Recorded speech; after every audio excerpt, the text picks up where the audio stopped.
This will be a presentation of absorbance and fluorescence by Kayla, Shelby, and August.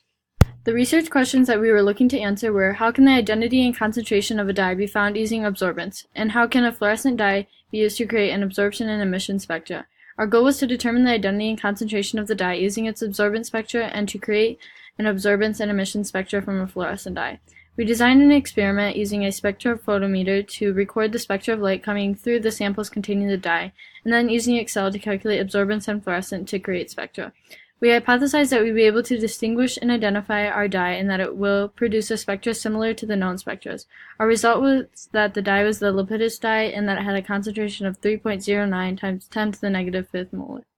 Our model shows that when an electron absorbs the excitation proton while vibrating in the ground state, the electron then jumps to a higher energy state where the electron changes its nuclear position while dropping to the energy of that state.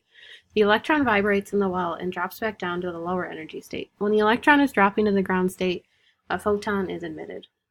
A different wavelength goes out when fluorescene fluoresces because when the electron is excited to a higher energy state, it loses some of its energy. So when the electron drops back to the ground state, the second photon is emitted at a lower wavelength than the original because it has less energy.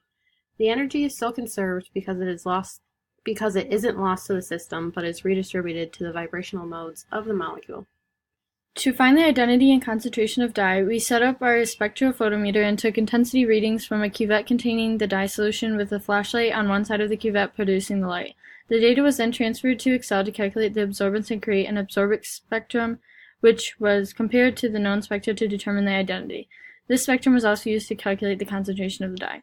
To create an absorbance and emission spectrum from a fluorescent dye, we set up the ocean optics spectrum photometer the same way, only with a cuvette containing the fluorescent dye instead.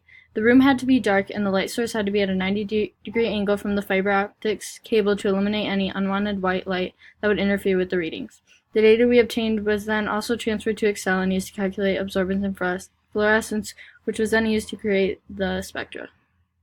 Here are the known absorbance spectra produced by the lab manual, of which the higher spectra is of the Lepidus dye and the lower spectra, or the red one, is Sawtelle dye.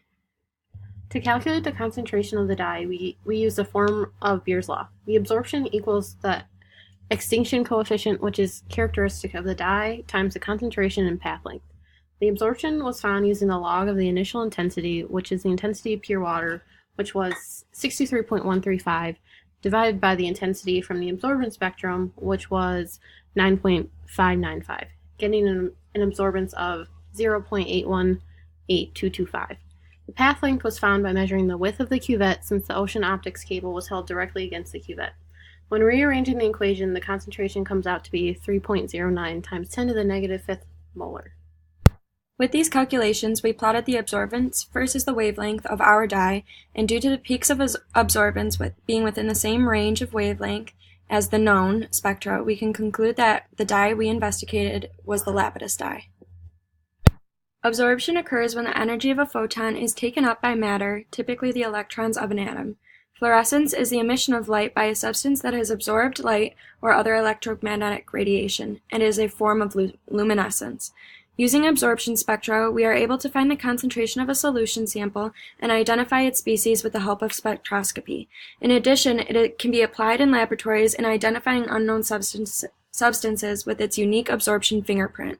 The key difference between absorption and fluorescence spectra are that we visualize the peaks to be at different areas of the graph. For example, if the peak of the fluorescence spectra is at one wavelength, we typically see a drop or dip in the absorption spectra at that wavelength. Therefore, the wavelength of photons not being absorbed are going to be seen on the fluorescence spectra and emission spectra. Fluorescence is often used to produce light bulbs, specifically LEDs. In addition, fluorescent paints and fabrics are used to provide color and make objects stand out to the human eye. The limitations of our experiment included that the light going through the samples may have not been exactly at the same spot every time a measurement was recorded. The spectrophotometer could have made inaccurate readings, and all of the light could have not went fully through the dye samples.